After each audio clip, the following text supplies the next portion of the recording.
안녕하세요, 구독자 여러분. 오늘 들려드릴 사연은 도둑놈 기질 있는 남편놈 시댁을 영원히 손절해버린 저의 경험담입니다.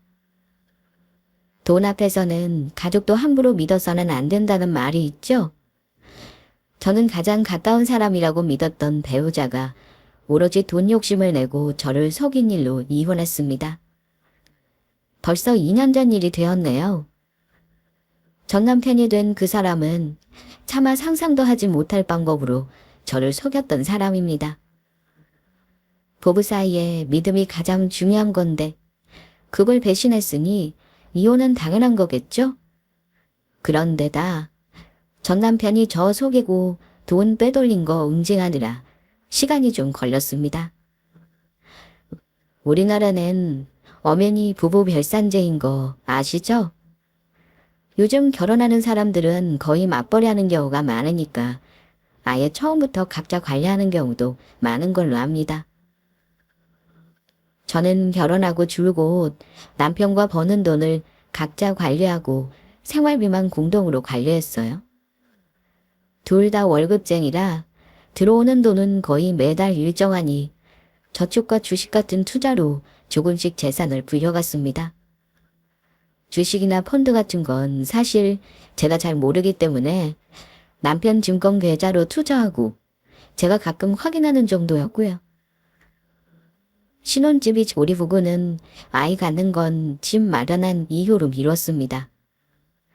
나중에 생각하니까 결혼을 잘못했어도 그나마 한 가지 잘한 건 아이를 바로 낳지 않은 거네요. 시어머니는 아이를 늦게 낳는 문제며 부부가 돈 관리하는 문제며 신혼 초부터 간섭을 많이 하신 편이에요. 제 월급이 얼마인지 꼬치꼬치 물으시고 돈은 어떻게 관리하라는 둥, 남자 주머니에 돈이 없으면 안 된다는 둥 은근히 돈 간섭까지 하셨어요. 예. 혹시 돈 관리 네가 아니? 큰 돈은 남자가 관리하는 법인데 우리 아들이 경제학과라 아마 재테크는 잘할 거야. 너는 은행에 모아놓기만 하고 풀리는 방법을 제대로 못하는 것 같더라. 그냥 우리 아들한테 네 월급 다 맡기고 관리하는 게 나을 것 같은데 한번 고민해봐라. 어머니, 그건 결혼 전부터 얘기 끝난 건데요. 저희 각자 관리하기로 했어요. 생활비만 같이 내고요. 안 그래도 네 신랑이 그리 얘기하더구나. 내가 그 말 듣고 얼마나 답답했는 줄 아니? 그런 식으로 하면 돈 못 모은다. 무조건 한 명이 맡아서 굴려야지 풀어나는 거야. 네 남편한테 맡기면 어련히 알아서 잘 풀릴 텐데 돈 굴리지도 못하는 네가 왜 돈을 틀어지고 있어? 엄마가 한 말 잘 생각해봐. 어머니는 굳이 돈 관리를 남편에게 맡기라는 간섭까지 하신 분입니다. 아무튼 저는 결혼 초부터 비교적 할 말은 하는 편이라 어머니에게 고분고분한 며느리는 아니었습니다. 제가 만약 고분고분했다면 시가 식구들 등살에 이혼은커녕 그냥 말라 죽었을지도 모를 일입니다. 우리 시어머니가 말씀하시는 내용을 들으셨으면 눈치채셨겠지만 시댁이 엄청 가부장적인 집안이에요. 시어머니가 특히나 심한 편이셨습니다.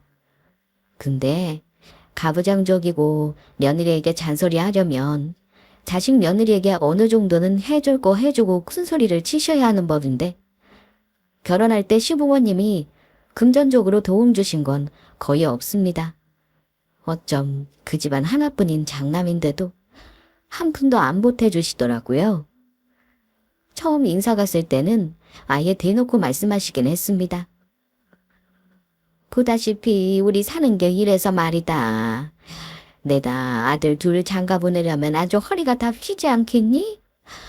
노후 준비 하나도 없이 자식들한테 아쉬운 소리 하느니 니들 못 보태주는 게 너도 나중에 생각해보면 더 좋을 거다. 어머니가 아들 장가 보낼 걱정을 많이 하시는 것 같아서 저도 처음부터 말씀드렸어요. 걱정 마세요, 어머니. 저도 친정엄마께 손 벌리지 않고 결혼하기로 했거든요. 요즘 결혼을 뭐 돈이 많아야 하나요? 다 하기 나름이죠. 집도 저희 예산에 맞춰서 이미 오빠랑 알아봤으니까 너무 신경 쓰지 않으셔도 돼요. 아, 그러니? 고민 많이 하느라 내가 어제 잠도 못 잤는데 다행이구나. 근데 너희 친정도 형편이 어려운 거니? 자영업 하신다더니 먹고 살 만한 줄 알았는데 아닌가 봐. 어, 그냥 빚 없으시고 국악에 안 사는 수준이죠 뭐. 저도 친정엄마 노후자금을 제 결혼에 쓰는 건 싫어서요. 시어머니가 살짝 떨떠름한 표정을 짓긴 했습니다만 당신이 아들 안 보태준다는데 우리 친정에게 뭐라고 하겠어요? 더는 아무 말씀 안 하시더라고요.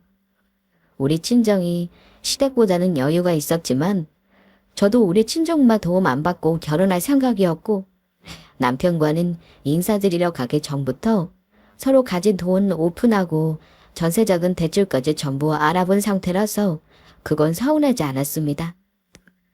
결혼할 때 부모 도움 받으면 좋긴 하겠지만 요즘같이 살기 힘들고 노후 준비 어려운 시대에 쉬운 일은 아니니까요. 하지만 한편으로 생각해보면요. 자식이 결혼할 때 아무리 도와주지는 못해도 부모 입장에서 꼭 해주고 싶은 건 있지 않을까요? 가령 우리 집에 시집 오는 며느리 대단한 예물은 못해줘도 제대로 된 반지 하나는 두고두고 간직하게 해준다거나 하다못해 옷 한 벌씩을 해준다거나 하는 거요. 친정엄마도 결혼은 네가 알아서 해라 하셨지만 이런저런 도움을 많이 주셨던 게 사실이거든요. 전세금도 보태주셨고 신혼여행비도 그렇고 축의금 받은 것도 저 다 주셨고요. 엄마가 오죽하면 저한테 물어보시더라고요. 은지야, 너 시댁에서 정말 아무것도 안 해준대? 아니 장남을 장가 보내면서 옷 좀 금반지 하나 해준다는 말을 안 하니? 요즘은 다 생략해도 다이 하나 정도는 제대로 된 거 한다던데. 서운하지 않아? 안 서운해. 끼고 다니지도 못할 거 큰돈 주고 사서 뭐해? 최서방이 백화점에서 마음에 드는 반지 하나씩 하자고 했으니까 그걸로 하면 돼. 저도 허례호식 별로 안 좋아하고 실리적인 사람이라 별 의미를 두지 않긴 했습니다만 시댁에서는 진짜 처음부터 남편 카드로 긁고 가면서 준비하는 거 보고 어이없긴 했습니다. 나중에 결혼 짓고 한 몇 달은 남편이 생활비 모자랄 정도로 카드값 갚느라고 아주 개고생을 하더라고요. 아무튼 시댁에서는 우리 남편이 장남이고 밑에 차남이 있긴 합니다. 남편이 어머니에게 잘하는 아들은 아니었어요. 그냥 대한민국 보통 아들들이 엄마 생각하는 정도였습니다. 물론 나중에 알고 보니 세상 둘도 없는 효자이긴 했지만요. 아무튼 가부장적인 가품에 시부모님 둘 다 노후 계획 없고요. 경기도 외곽 오래된 빌라에 살고 계십니다. 딱히 재산이랄 것도 없고 말씀은 안 하시지만 아마 다른 재산은 없는 걸로 알아요. 시아버님은 가부장적이고 경제적 능력이 없고요. 인사운 좋으나 사상이 완전 옛날 뿐이죠. 시댁 서열 1위는 어머니이신데 말이 머리를 거치지 않고 나오는 그런 스타일이세요. 결혼 전에는 그걸 왜 몰랐는지. 결혼하고 나니까 본색을 드러내시더라고요. 특히 어머니는 남의 며느리랑 자식을 비교질을 하시곤 했는데요. 남들 자식들은 부모에게 뭘 사줬네, 뭘 해줬네 하는 말을 만날 때마다 늘 하고 항상 뭐든지 그렇게 서운해 하셨습니다. 분명 도움 못 준다고 하시면서 우리 힘으로 하라고 하셔놓고는 입에서 나오는 말은 그다지 쿨하지 못하셨어요. 내 친구 아들은 며느리가 예단으로 밍크코트 1,000만 원짜리를 해줬다고 자랑을 하더라. 그딴 밍크가 뭐라고. 하긴 내가 그런 옷이 없긴 해. 원래 자식 결혼할 때 아니면 입어볼 기회가 없다고 하긴 하더라. 말은 돌려 하시지만 사달라는 말이잖아요. 알면서 저는 모르는 척하고 있었습니다. 어머니, 밍크가 뭐가 좋아요? 동물털 벗겨서 1,000만 원짜리라고 걸치고 다니는 게 설마 부러우신 건 아니죠? 요즘은 동물털로 만든 거 입고 다니면 뒤에서 다들 욕한대요. 옆에서 어머니 말을 들은 남편은 제 눈치를 살피더니만 어머니가 아니라 저를 거들었죠. 그래 엄마, 뭐하러 비싼 돈 주고 동물털을 사 입어요? 그 돈이면 차라리 그걸 사거나 주식을 사서 불리지. 아휴, 내가 말은 말아야지. 내가 뭐 그걸 몰라서 말 안 한 줄 아니. 알았다 알았어.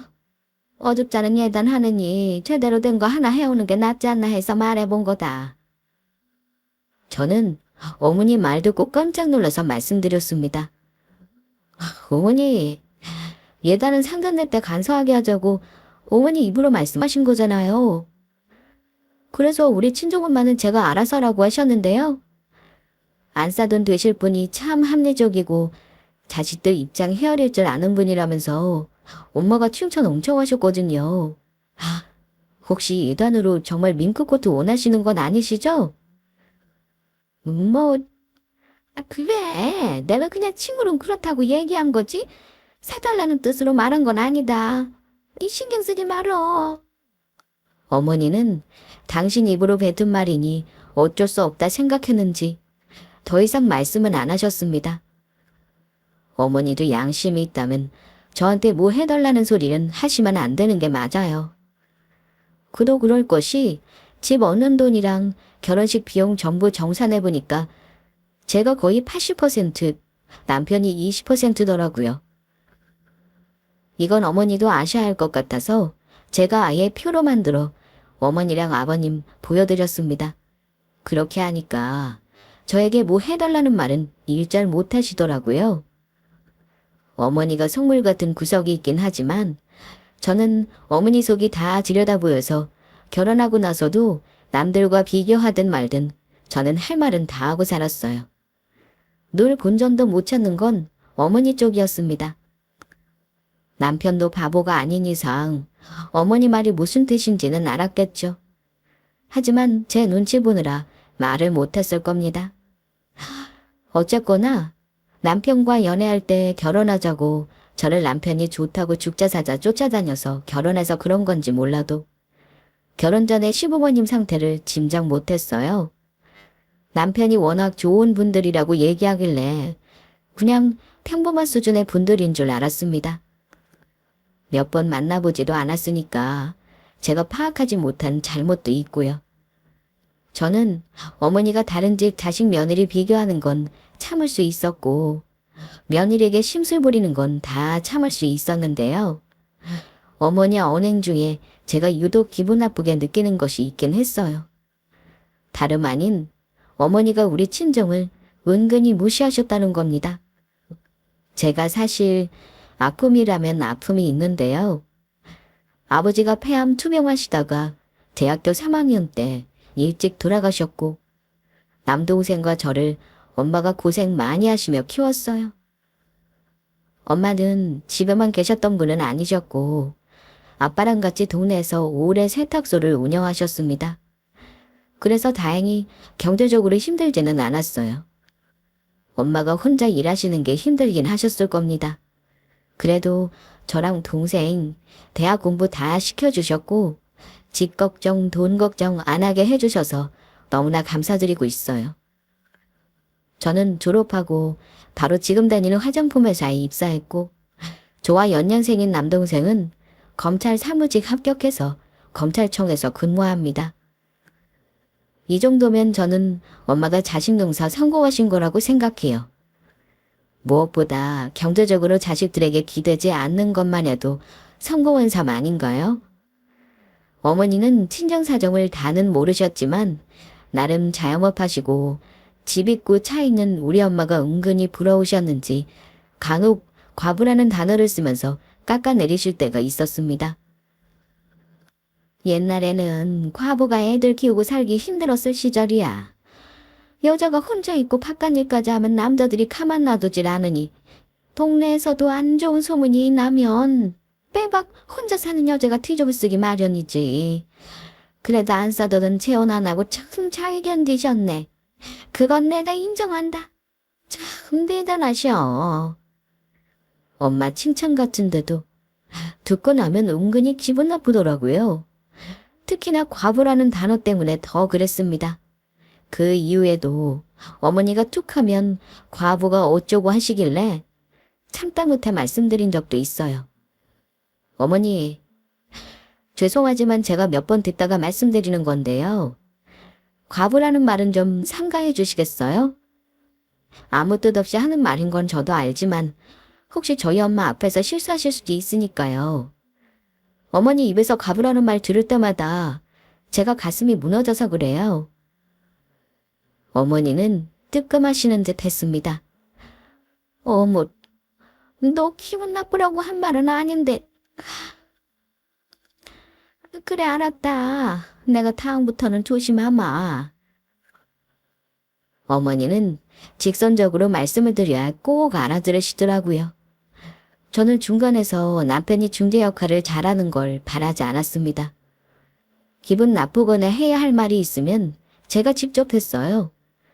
남편에게 그런 걸 바라면 싸움만 하게 될 게 뻔하니까요.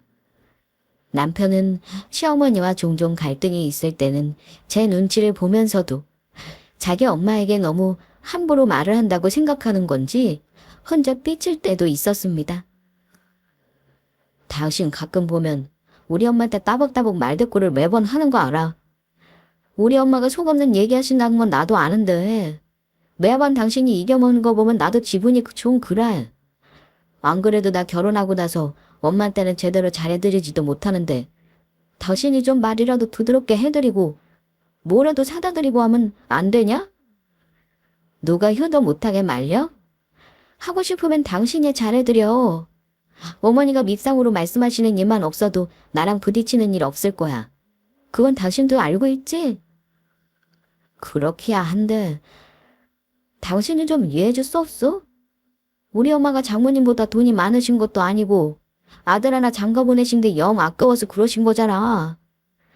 나도 결혼 전이나 지금이나 제대로 효도도 못해서 마음에 걸려 죽겠구만. 당신까지 너무 쌀쌀맞으니까 내 입장에선 마음이 좋지가 않아. 장모님은 가까이 살면서 잘 챙겨드리면서 우리 엄마도 좀 챙겨드려라. 결혼하고 나서 무슨 효도가 그리하고 싶었는지는 모르겠지만 왜 남자들은 결혼한 후에 자기들 부모에게 그리 애틋해지는 건가요? 효도 타령하면서 시답지 않은 소리를 하길래 효도는 셀프라고 꽥 소리를 질렀더니만 미쳐가지고 한 3일을 말을 안 하더라고요. 그나마 시댁이 멀리 살아 망정이지 만약 가까웠다면 갈등이 더 많았을 게 분명합니다. 저는 애초에 집 얻을 때부터 친정 근처를 고집했어요. 남동생은 워낙 바쁘기도 하고 엄마가 혼자 계시는 게 너무 마음에 걸렸거든요. 엄마가 갱년기 지나면서 살도 많이 찌셔서 고혈압 약도 드셨고 골다공증으로 고생을 많이 하신 데다 세탁소 일이 사람을 써서 하기도 되게 어려운 일이라 갈수록 버거워 하셨거든요.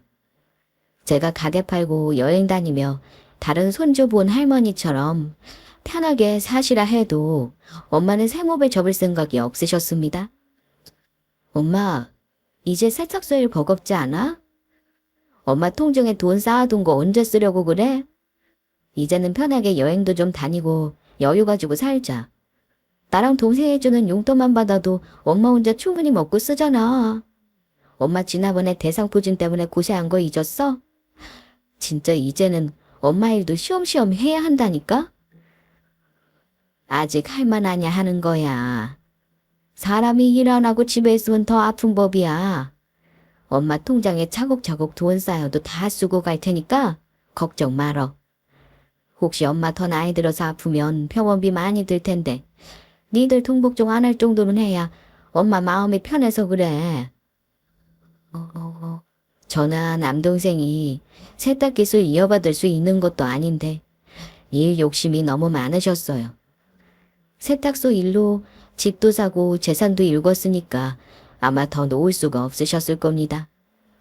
어쨌든 혼자 계신 친정엄마 근처에 살면서 결혼 전만큼은 아니지만 엄마를 들여다보면서 챙겨드리고 싶었습니다. 하지만 갑작스럽게 다가올 불행을 저는 전혀 예측하지 못했습니다. 엄마에게 효도도 하고 돈 벌어 집 사면 손주도 안겨드리는 평범한 날들만 남아있을 줄 알았는데 인생은 절대 내 계획대로 흘러가는 게 아니더라고요. 결혼한 지 이듬해 5월에 엄마가 갑자기 세탁소에서 일하시는 도중에 뇌출혈로 갑자기 쓰러지신 큰일이 일어났는데요. 어버이날 이틀 후여서 아직도 그날이 생생하네요. 회사에 있는데 엄마 세탁소 옆 부동산 사장님이 전화를 하셨더라고요. 엄마가 119 실려갔다는 말 듣자마자 무슨 정신으로 병원까지 갔는지 기억도 안 납니다. 즉시 발견만 되었어도 희망은 있었을 거라는 의료진의 말을 듣고 저와 남동생은 무너져 내렸습니다. 아빠 일찍 돌아가시고 나서 지금껏 힘들게 일하시며 우리 남매를 키워주시고 이제 남동생만 장가 보내면 할 일은 다 끝냈다고 하셨던 엄마인데 이렇게 일찍 돌아가실 줄은 몰랐습니다.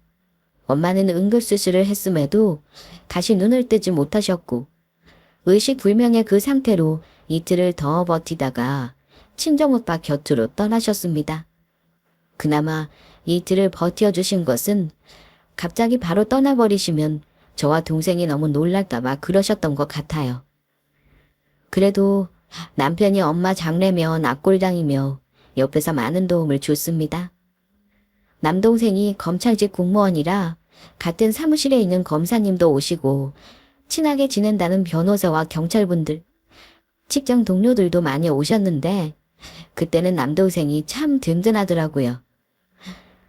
엄마 세탁소 주변 상가에서도 많은 도움을 주셨습니다. 그래도 엄마 마지막 가시는 길이 외롭지는 않으셨어요. 시부모님도 갑작스럽게 돌아가신 엄마 장례식장에 오셔서 조문하러 오셔서 저를 위로하셨습니다. 아니 나이는 아직 젊은 분이 이렇게 갑자기 가실 수가 있는 거니? 내가 소식 듣고 얼마나 놀랐는지 몰라. 어쨌든 너도 많이 힘들겠구나. 힘들겠지만 엄마 잘 보내드리렴. 네 어머니 와주셔서 감사해요. 그래 네 엄마 갑자기 가시는 바람에 정리할 것도 많겠구나. 너 정신 똑바로 차리고 뒷수습해야 한다. 일단 네 엄마 장례 다 마치고 나서 천천히 얘기하자. 뭘 얘기하자는 건지 그때는 몰랐어요. 아마 저도 정신이 없어서 어머니가 처음으로 꼬인 말이 아니라 위로의 말을 하시길래 내심 감사하기만 했던 기억이 납니다. 나중에서야 생각해보니까 어머니가 정신 똑바로 차리라는 게 아마 엄마 재산 정리하는 걸 말씀하신 것 같긴 해요. 어쨌든 정신없이 장례를 마치고 나니 현실적인 문제들이 남아있더라고요. 슬퍼할 시간도 잠시 미루고 저는 동생과 엄마 집과의 유품을 정리해야 했습니다. 엄마가 갑작스럽게 돌아가셔서 저와 남동생은 엄마 유품을 정리하는 게 막막하기만 했는데요. 마치 당신이 일찍 가시는 걸 알기라도 했던 것처럼 자식들이 혼란스럽지 않게 엄마 재산이며 보험이며 각종 서류들을 찾기 쉬운 곳에 준비해 놓으셨더라고요. 엄마 재산은 살고 계셨던 시가 5억가량의 아파트와 세탁소 자리 상가, 현금 재산이 6억 정도셨습니다. 그런데 저는 엄마 소유의 아파트는 동생에게 주고 싶었어요. 처음에는 남동생이 엄마 집을 처분해서 절반씩 나누자고 했습니다. 누나, 엄마 집은 처분해서 누나 절반 줄게. 나도 집 되면 다른 곳 알아봐야 하니까 당장은 어렵고 시간이 좀 걸리긴 하겠다. 현수야, 그러지 말고 그 아파트는 너 단독 명의로 이전해. 너 장가갈 때 엄마 대신 내 몫으로 결혼자금 보태주는 거라 생각하고 가지고 있다가 장가갈 때 쓰도록 해. 팔아도 되고 그 집에서 살아도 되고 너 하고 싶은 대로 했으면 해. 동생은 장가도 가야 하고 저는 전세 얻을 때 엄마가 보태주신 돈이 좀 있었거든요. 장례 후에 남동생이 아파트는 처분하지 않고 남동생 혼자서 계속 산다고 해서 저도 그렇게 하라고 했고요. 그래서 추후에 상가 월세와 현금 대산 6억은 동생과 절반씩 나눠 가지기로 했습니다. 이렇게 남매끼리 재산 분배 문제는 합의했습니다. 엄마 유산 상속받는 건 숨김없이 남편에게 말했어요. 숨길 일도 아니고 남편도 저의 일이니 당연히 알아야 하는 거라 생각해서요. 물론 상속 재산에 남편은 권리가 없기도 했고요. 남편은 상속받는 재산의 액수를 듣고 나서 입가를 실룩이며 좋아했습니다. 일단 본인이 평생 벌어도 모을까 말까 한 재산이니까 와이프인 제가 가지고 있으면 본인도 혜택을 볼 거라고 생각했겠죠. 와, 장모님 대단하다. 그 코딱지만한 세탁소에서 아주 알토론같이 재산을 불리셨네.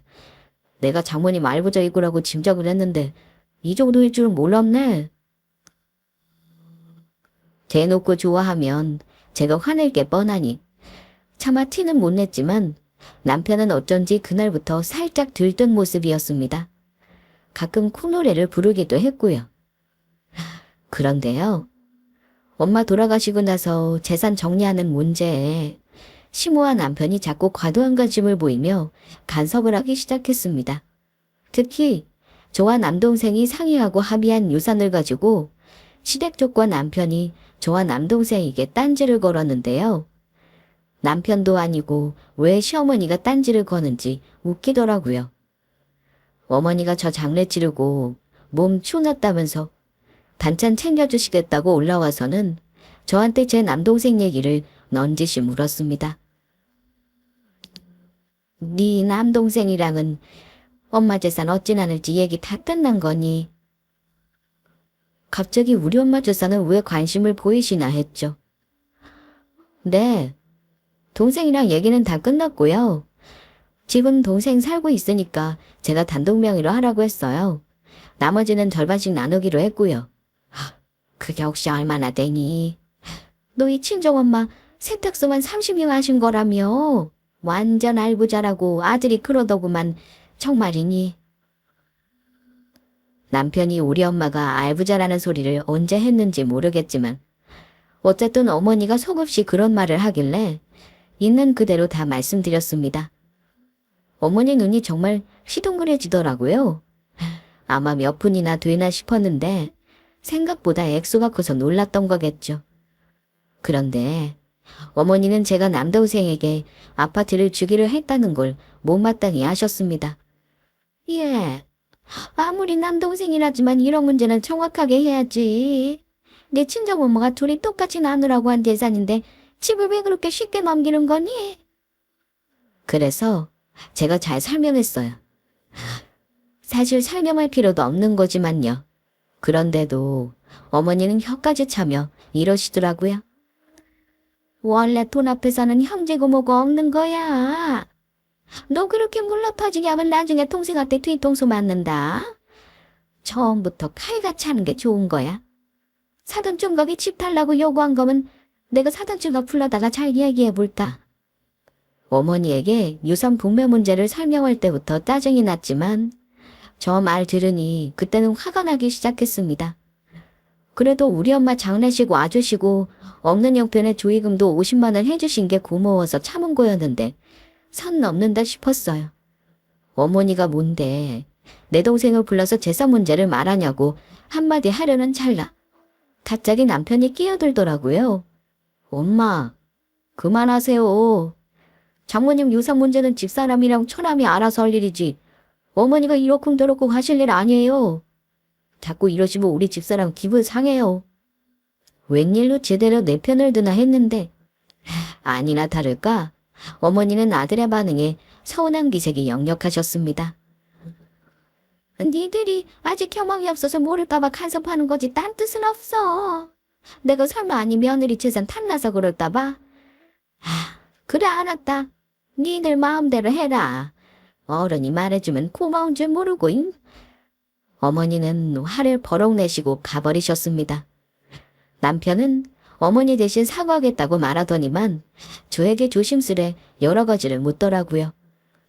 여보, 당신이 알아서 하겠지만 혹시 장모님 현금 유산은 정리 다 끝난 거야? 아니, 현금은 일단 내 계좌에 놔뒀어. 법무사 공증받고 다른 서류 정리 다 하고 나누려고. 동생이 급할 거 없다고 천천히 하자 그러네? 동생이 돈 관리를 잘 못하기도 하고 내가 맡아달라고 하긴 하는데 나는 정리하는 데를 줄 생각이야. 그래? 그건 저런 말대로 하는 게 합리적이긴 해. 돈을 한 번에 가지고 있는 게 이자도 많이 붙잖아. 근데 설마 그럼 당신 그 돈 일반 계좌에 넣어놓은 거야? 그렇지. 그냥 입출금 계좌에 놔뒀는데. 그건 왜? 아유, 내가 당신 그럴 줄 알았어. 그 큰 돈을 입출금 계좌에 놔두면 어쩌냐? 매일 이자 붙는 CMA 통장이나 이자 많이 붙는 정기예금으로 옮겨놔야지. 난 그런 계좌 없어. 뭔지도 모르고. 어차피 그냥 동생이랑 나눌 건데 뭐. 하루 이자가 얼만데 그런 소리를 해. 그럼 우리 돈 모으는 계좌 말이야. 그게 CMA 통장이거든. 어차피 내 이름으로 된 계좌고 우리 돈 모으는 계좌잖아. 거기다가 넣어놓을래?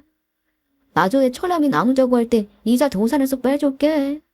그럼 당신도 귀찮지 않을 거고 이자도 쌓이고 좋을 것 같은데? 남편 말을 듣고 보니 일리가 있더라고요. 남편이 어디 도망가지도 않을 테고 그 계좌는 남편 명의이긴 했지만 저도 간혹 확인하는 계좌라서요. 그래서 남편 말대로 하기로 했습니다. 저는 돈을 바로 남편 CMA 계좌로 붙였어요. 그리고 한동안은 돈의 존재를 잊고 바쁘게 지냈습니다. 엄마 짐 정리도 거의 한 달이 걸렸고 상가 문제 처리하는 건 인수받을 사람이 바로 나타나지 않아 골치가 아팠어요. 어쨌든 몇 달 동안 직장 다니랴 이런저런 일 처리로 바쁜 나날을 보냈는데요. 한 석 달 후였나요? 도무지 몇 달 동안 들어오겠다던 사람이 없던 엄마 상가에 월세 들어오고 싶다는 사람이 있다고 해서 부동산에 잠깐 들렀는데 부동산 사장님이 뜬금없는 소리를 하더라고요. 세대, 집 샀다며 축하해. 저는 이게 무슨 소리인가 했죠. 아직 전세를 사는데 뭔 소린가 해서 되물었습니다. 네. 집이라뇨? 저 아직 전세를 사는 거 아시잖아요. 그러자 부동산 사장이 의아한 얼굴로 이러더라고요. 어머 그래? 저번 달인가 새댁 남편이 나는 부동산에서 옆단지 아파트 계약했어. 그것도 32평짜리 금매로 5억 5천에 나온 거 말이야. 우리 부동산에서 거래한 건 아닌데 왜 부동산 거래는 전부 매물 공유하잖아. 마침 그 부동산에서 볼 일이 있어서 갔더니만 새댁 남편이랑 매도자랑 다 앉아서 계약하고 있던데 전세 낀 집이라 이사는 바로 안 한다고 하더구먼.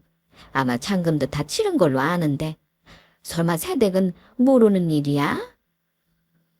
당연히 금시초문인데요. 그날 본 게 정말 우리 남편 맞아요, 사장님?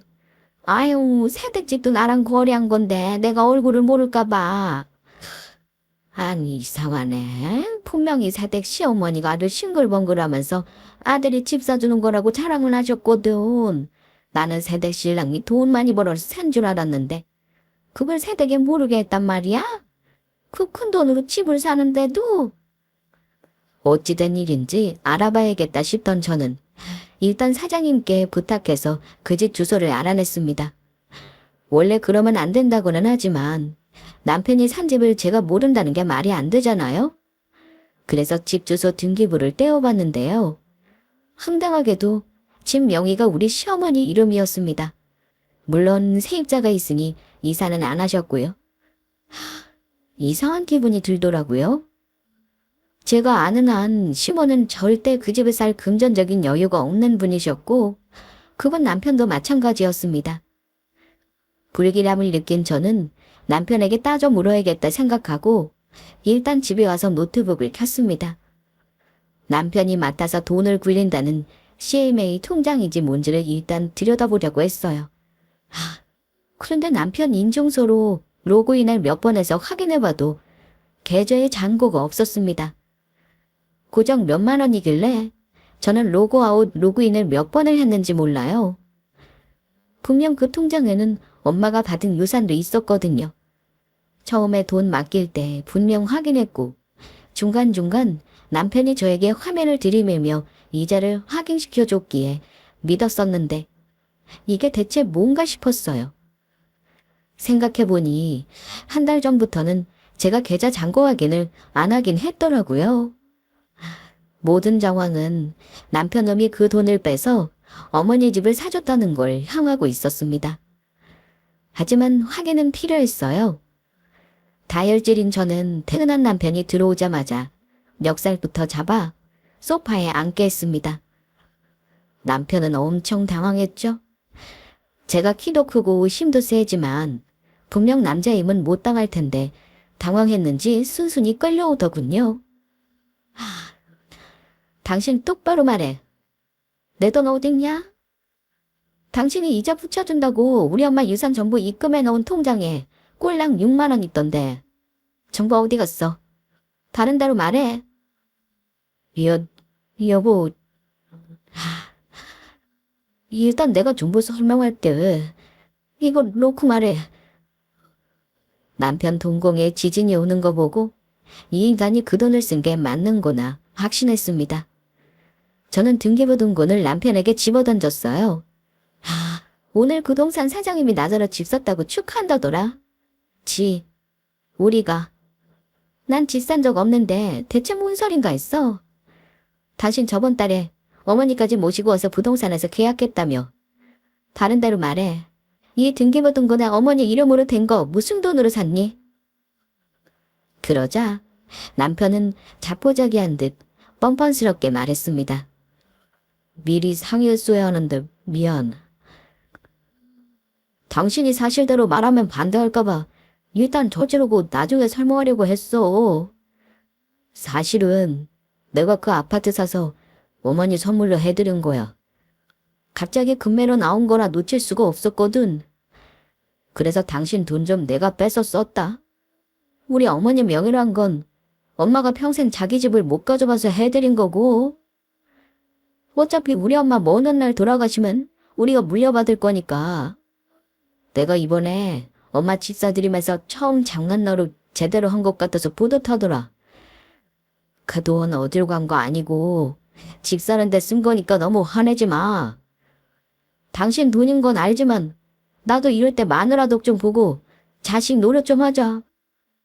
뭐 마누라도. 우리 엄마 유산으로 왜 당신 엄마 집을 사준 건데? 당신 진짜 미친 거 아니야? 이게 화날 일이 아니냐고. 내 동생 돈까지 싹 다 털어서 그 집 사는 데 쓴 거잖아. 당신 이거 엄연히 범죄야. 내 동의 없이 왜 함부로 이런 짓을 한 거야? 야, 부부끼리 범죄라니. 그 돈 어디로 도망가는 거 아니라고 했잖아. 나중에 어머니 돌아가시면 그 집 네 명의로 해주면 되는 거 아니야. 나는 명의 같은 거 전혀 필요 없어. 무조건 당신한테 줄게. 그러니까 당신이 처남한테 잘 설명해주면 안 될까? 처남 너는 우리가 돈 벌면서 다달이 나눠준다고 하면 아무 문제 없는 거잖아. 계산법 한번 신박하네. 당신 정말 이혼을 자초하는구나. 나 절대 동의 못해. 그 집 내 명의로 돌려놓던가 아니면 당신이 훔쳐간 우리 엄마 유산 몽땅 일시불로 내놔. 안 그럼 당신 당장 고소할 거야. 설마 당신 내 동생이 뭐하는 사람인지 잊었냐? 장례식에 검사에 변호사에 경찰들 온 거 못 봤어. 내일 당장 도시한테 말하면 당신 어찌 될 것 같냐? 그러자 남편은 잠시 움츠러긴 했습니다. 에이, 그렇다고 당신 남편을 고소라도 할 건 아니지? 이미 등기 다 했고 일 끝나버린 걸 억지 부리지 마. 나중에 그 집 어차피 전부 우리 거 되니까 걱정 말고. 그게 언젠데. 당신 어머니 80살에 죽으면? 그때 나 50이거든. 이 정신 빠진 인간아. 나는 분명 시간 줬어. 딱 일주일 줄 테니까 그 집 명예회장 하든지 돈 전부 가져와. 안 그럼 뒷일은 전부 당신이 책임져야 할 거야. 일단 남편 놈은 화가 나서 펄펄 뛰는 저를 안심시키려고 하는지 계속 빌며 사과했지만 이미 돈이 없어지고 난 후인데 잘못했다는 말은 누군들 못하겠습니까? 당장 짐 싸서 나가. 네가 이렇게 절절한 효자인 줄은 몰랐네. 당장 짐 챙겨서 네 엄마 집으로 가. 일주일 동안 돈 마련 안 해서 오면 이혼인 줄 알아라. 남편을 쫓아내버린 저는 동생에게 이 기막힌 사실을 전부 말했습니다. 동생은 놀랐는지 퇴근해서 쉬고 있다가 우리 집으로 달려왔습니다. 화가 나서 씩씩거리는 저를 진정시키더니만 등기부 등본을 확인하고 남편의 계좌를 확인하더라고요. 그리고 제가 남편에게 이체한 내역도 확인했습니다. 누나, 걱정하지 마. 내가 해결해 줄게. 누나 동생 검찰직이야. 이깟 거보다 더 심한 범죄도 많이 봤어. 그나저나 이제 보니 매형 참 멍청하네. 아주 제 발로 감옥 갈 짓을 하는 사람이구나. 자기 계좌에 돈이 있으니까 눈이 뒤집혔나 보다. 하긴 돈에 눈이 멀면 그럴 수도 있지. 이미 집까지 사서 명의를 심호를 해놨던데 그걸 어쩌냐고. 무슨 방법이 있다는 건데. 누나, 바보야. 계좌 이체한 거 고스란히 남아있고 정황증거가 이렇게 명백하잖아. 매형 계좌 압수해서 수사하면 누나 돈으로 잔금 치는 거 다 나올 거야. 이런 건 말로 끝내면 안 되는 거야. 법으로 혼내줘야 뒤탈이 없어. 내일 누나 회사 하루 연차 좀 내자. 나랑 갈 곳이 많겠다. 아참, 매형은 도망간 거야. 누나 설마 매형이랑 같이 살 건 아니지? 남편 고소하고 감옥 보내면서 부부 사이 유지할 수는 없는 거니까 마음 단단히 먹어. 계좌 잔고 봤을 때부터 이미 이혼 마음 먹었어.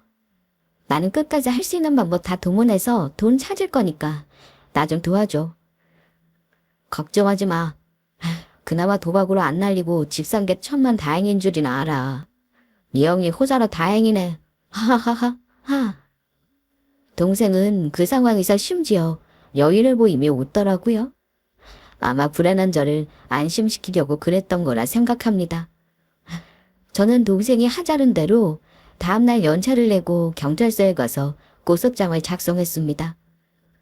부부간 횡령으로 고소했고 부당한 이득을 취한 재산 반환 소송을 하기로 하고 변호사까지 만났습니다. 형사와 민사를 같이 진행하기로 한 거죠. 저는 그 자리에서 바로 착소금을 건넨 저는 이혼 소송도 같이 진행하기로 했습니다. 남편 놈은 경찰서에서 고소장 접수됐다는 연락을 받았는지 며칠 동안 계속 저에게 전화를 해대더군요. 저는 약속한 일주일 내에 돈을 가져오지 않으면 고소를 취하지 않겠다 했고 남편은 쩔쩔매며 빌었습니다. 일주일 안에 그 큰 돈을 어떻게 마련하냐? 여보, 일단 고소만 취하해줘. 나 고소당하면 직장 생활도 문제 생긴단 말이야. 제발 시간 좀 줘, 여보. 그럼 집을 다시 명의로 해주던지 할게. 저는 집 명의를 바꿔준다는 것도 솔직히 내키지 않았습니다. 그 집을 원하지도 않았고요. 그런데 며칠 후에 시모가 전화 오더니만 고래고래 소리를 지르면서 아들이 사준 집을 며느리가 빼앗는다니니 엄마 유산 받은 거에 사이도 지분이 있다는 개소리를 하길래 아, 이 집은 답이 없겠구나 싶어서 관용을 베풀지 않기로 했습니다. 돈 앞에서는 형제도 없다는 한 말을 한 사람이 바로 시모인데 참 어쩜 저리 뻔뻔할 수가 있을까요? 그래서 가차없이 소송을 진행했어요. 이혼 소송하면서 재산 명시 신청하니 남편 놈이 꼽을 쳐 놓은 다른 돈도 있더라고요. 아마 저랑 같이 모은 돈 같길래 분할 대상 재산으로 신청했습니다. 그리고 전세 자금은 원래 결혼 전에 가지고 있던 제 돈이었으니 분할 대상이 아니었어요. 남편이 빼돌린 저의 돈은 워낙 돈의 흐름과 증거가 명확했습니다. 경찰에서 기소 의견으로 검찰에 송치했고 판결 나올 때까지 동생 덕을 좀 봤습니다. 법의 문외한인 저와 달리 동생이 있으니 아무래도 든든하더라고요. 결과적으로 그 집은 등기관리증을 제가 넘겨받은 것으로 판결났습니다. 재판 마치고 남편 놈이 산 집은 제 앞으로 명의 이전했고 남편이 우리 엄마 유산으로 자기 계좌에 취한 이자도 반환받았어요. 이혼 소송은 당연히 제가 유리했죠. 남편이 형사 고소 중인 사실이 참작되어서 제가 요구한 위자료와 재산분할 모두 거의 원한대로 반영되었습니다. 한마디로 말씀드리면 남편은 거의 거짓골로 이혼당하고 쫓겨났습니다. 그야말로 법적인 모든 걸 동원해 제 돈을 우습게 여기고 함부로 써버린 남편을 응징해 줬습니다. 이렇게 이혼한 게 벌써 2년 전이고요. 자잘한 문제들이 아직 남아있긴 하지만 남편과 시모는 뒤늦게 저에게 잘못됐다고 사과했다는 걸 말씀드립니다. 그리고 본인들 잘못은 인정하더군요. 아마 시모도 아들을 살리고 싶어서 저에게 사과한 거겠지만요. 이상하게도 저는 마음이 풀리지 않더라고요. 어쨌든 남편은 형사처벌까지 받는 바람에 직장에 통보가 가서 곤욕을 좀 치렀다 들었습니다. 초범이라 감옥은 안 가고 집행유예가 나왔다고는 하는데 아마 망신을 독특히 당했을 겁니다. 이혼 후 저는 엄마 집에서 동생과 지냅니다. 전 남편에게 명의 넘겨받은 집은 처분해서 동생과 나눌 예정이고요. 동생은 만나는 여자가 있어서 아마 내년쯤에는 결혼할 것 같네요. 저를 맘에 걸려 하지만 저는 당분간은 남자 만날 생각도 결혼 생각은 더더욱 없어요. 사람이 아직은 좀 무섭습니다. 전 남편 놈이 워낙 감쪽같이 겉다르고 속다른 행동을 해서 더 그런 듯 해요. 저의 황당했던 전 남편 사연 어떠셨나요? 대놓고 못되게 구는 인간들도 있지만 전 남편처럼 우미한 인간도 있다는 걸 조심하라고 말씀드리며 저의 이혼 사연은 마무리하겠습니다. 감사합니다.